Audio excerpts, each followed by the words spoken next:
There is, underfoot on this campus, a history that most have never heard, and like many other American institutions, colleges, universities, churches, the university is digging into its past, trying to reconcile the lofty ideals of today with the more complex and fraught past.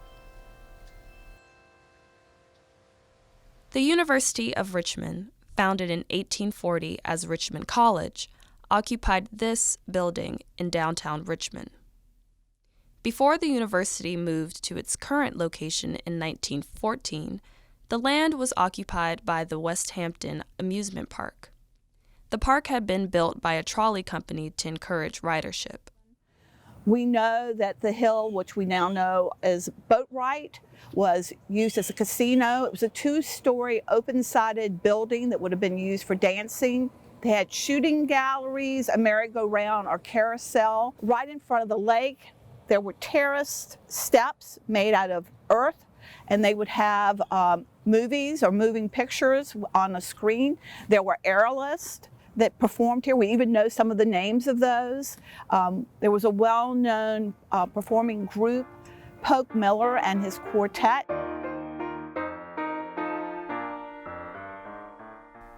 The trolley company hired the Frederick Law Olmsted Company to design the amusement park. Olmsted is best known for designing New York City's Central Park. This is the map Olmsted made for the West Hampton Amusement Park. The map makes note of a graveyard. There are other reasons to believe people are buried on campus. During the expansion of this road in 1947, workers unearthed human bones and moved them a few hundred yards away. No one knows where. Again, in 1950, workers creating a steam tunnel dug up human bones. No one knows where those are either.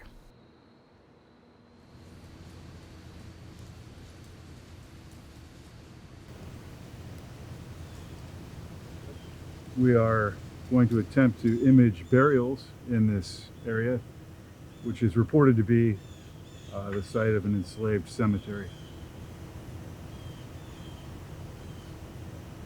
So we're using ground-penetrating radar. Our hope is to image the grave shafts, not really the burials or the remnants of the burials, but to be able to image the grave shafts. So this would be disturbed soil surrounded by native, undisturbed soil. But the question remains, who were the people buried here? To answer that, we first have to go back to before the Civil War, to a time of slavery.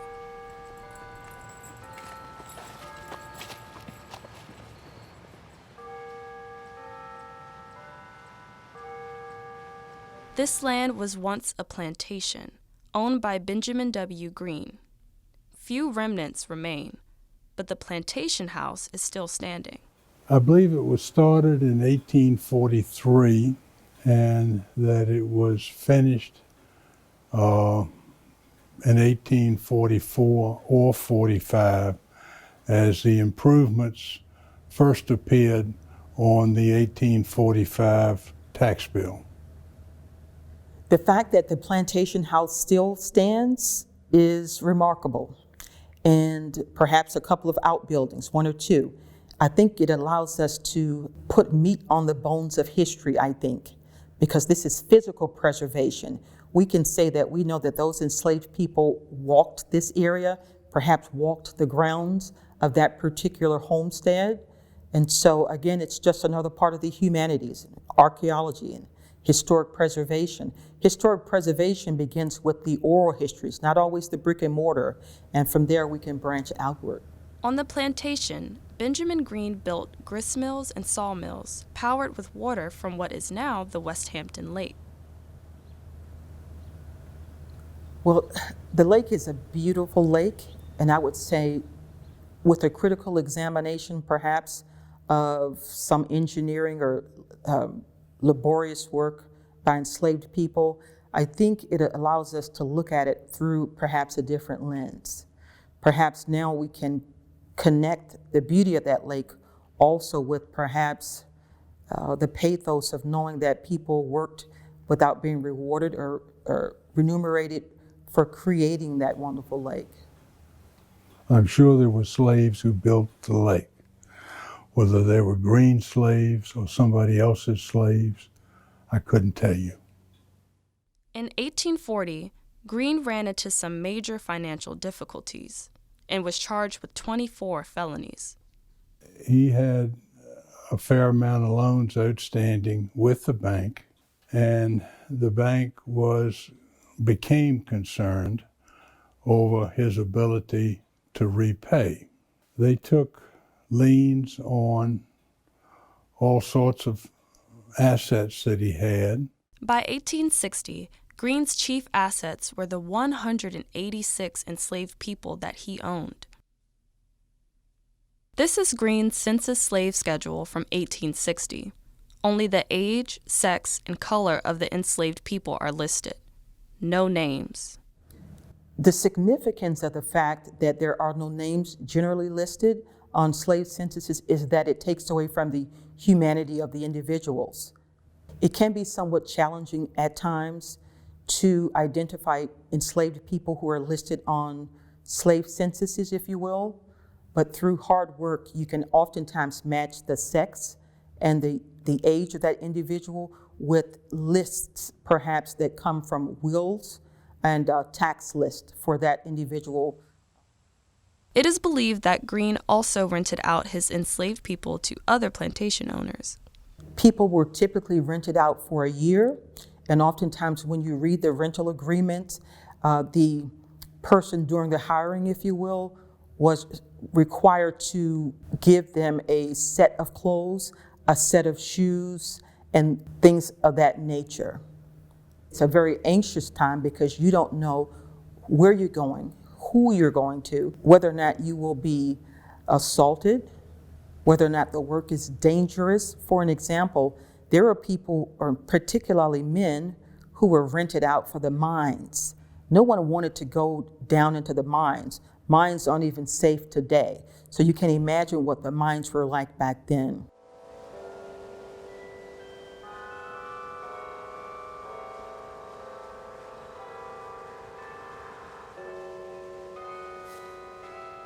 In 1935, Howard Harper Harlan, a University of Virginia student, wrote a book titled Ziontown, A Study in Human Ecology. After the Civil War, freed African Americans mostly lived in Ziontown. He mentions bones of Ben Greene's slaves. We're not sure that they were Ben Greene's slaves, but oral tradition is how they probably came up with that. I believe they're African Americans, but whose bones, I have no idea. I wouldn't be surprised if a graveyard for the enslaved was here on the property of the University of Richmond, because as people passed away, they usually allotted a slot of land for them to be properly buried, so that would not surprise me. There has been, I call it a tease almost, that it might not be entirely African Americans who were buried here, but I have not been able to substantiate that at all. If not African Americans, then who might be buried on campus? One possibility? In late winter 1864, a Union cavalry raid led by 21-year-old Colonel Ulrich Dahlgren tried to reach Belle Isle to free Union prisoners. On a cold, rainy March night, Dahlgren and his troopers got as far as Greene's house before they were turned back by Confederate troops. At the house, there were a bunch of wounded and dead horses in the yard. There were several dead Yankees and wounded Yankees that he left. There were 3 or 4 Confederates killed. Every one of the Confederates had a hero's burial at Hollywood. The Yankees and the dead Yankees and the horses, probably nobody knows where they went. They might have been down on part of the graveyard that you found on the University of Richmond land. If you've got several dead Yankees, I mean, what would you do? You're not going to send them into Hollywood. You put the horses and the men in a hole and cover it up.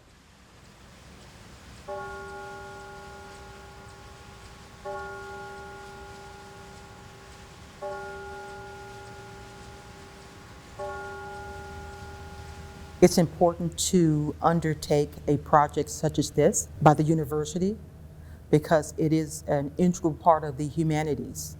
When we study cultures that are different from ours, the history and the languages, I think it engenders a deeper amount of respect and perhaps empathy. It's important for transparency's sake. Once you know about the history of a place, perhaps it allows you the ability to memorialize those folks who came before us. And again, learning about those people engenders a deeper sense of understanding, perhaps in hope and empathy. And those are all parts of the tenets of the humanities.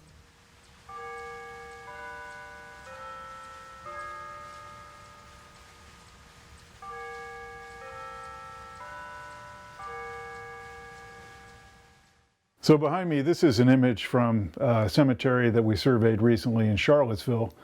The high amplitude signals are red and orange, and these rows of red and orange signals are graves. So this is imagery from the University of Richmond. We did a GPR survey in an area that is suspected to house graves. What we had hoped to see is something similar to the previous image where we could see rows of burials. And in this case, the area that was thought to house the graves would be in here. This is a promontory, a ridge right here that unfortunately we do not see any indications of graves in that area. No graves are apparent in the GPR data we collected.